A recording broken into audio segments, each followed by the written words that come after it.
Hello everyone, তোমরা সবাই কেমন আছো? নিশ্চয়ই ভালো আছো, সুস্থ আছো। দেখো, আজকে তোমাদের সাথে সকালের একটা ব্রেকফাস্টের ব্লগ তোমাদের সাথে শেয়ার করছি। সকালে যেরকম আমি গরম জল মধু দিয়ে খাই, চিয়ার সিডও খাই, কিন্তু চিয়ার সিডটা কী বলো তো, ঢালা হয়নি বলে আর আমি আর ভেজাইনি, ভুলে গেছি। আর বারান্দায় দাঁড়িয়ে তারপরে দেখছিলাম প্যান্ডেলটা হয়েছে, দেখেছো তো? আমাদের পাড়ায় আবার দুদিন পরে একটা অনুষ্ঠান আছে, ওই জন্য আগে ভাগেই প্যান্ডেলটা করে রেখেছে।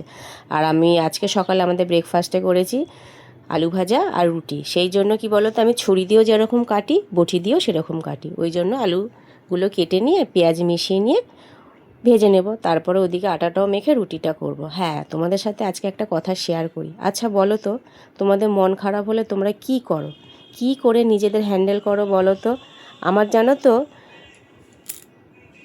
আমাকে একটু কমেন্ট করে বলো তো, তোমরা কিভাবে নিজেদের হ্যান্ডেল করো। সত্যি কথা, জানো তো, আমার যখন খুব মন খারাপ হয়, আমাকে কেউ যখন খুব খারাপ খারাপ কথা বলে না, আমার না খুব কান্না পায়, জানো তো। মানে অনেকক্ষণ আগে কাঁদি, মানে নিজেকে কিছুতেই সামলাতে পারি না। মানে আপনা আপনি জানো তো চোখ থেকে জল বেরিয়ে যায়। তারপরে গিয়ে কিছুক্ষণ কেঁদে নেওয়ার পর গিয়ে আমি নিজেকে শান্ত করি।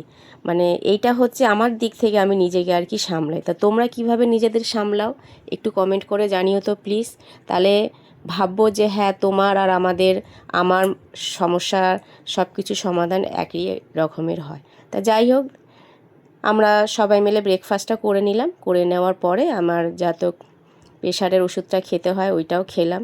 খেয়ে নেওয়ার পরে তারপরে মেয়ে আবার ল্যাপটপ নিয়ে বসেছিল, কী যেন একটা দেখেছে ল্যাপটপে, নিজে নিজেই একা হেসে যাচ্ছে।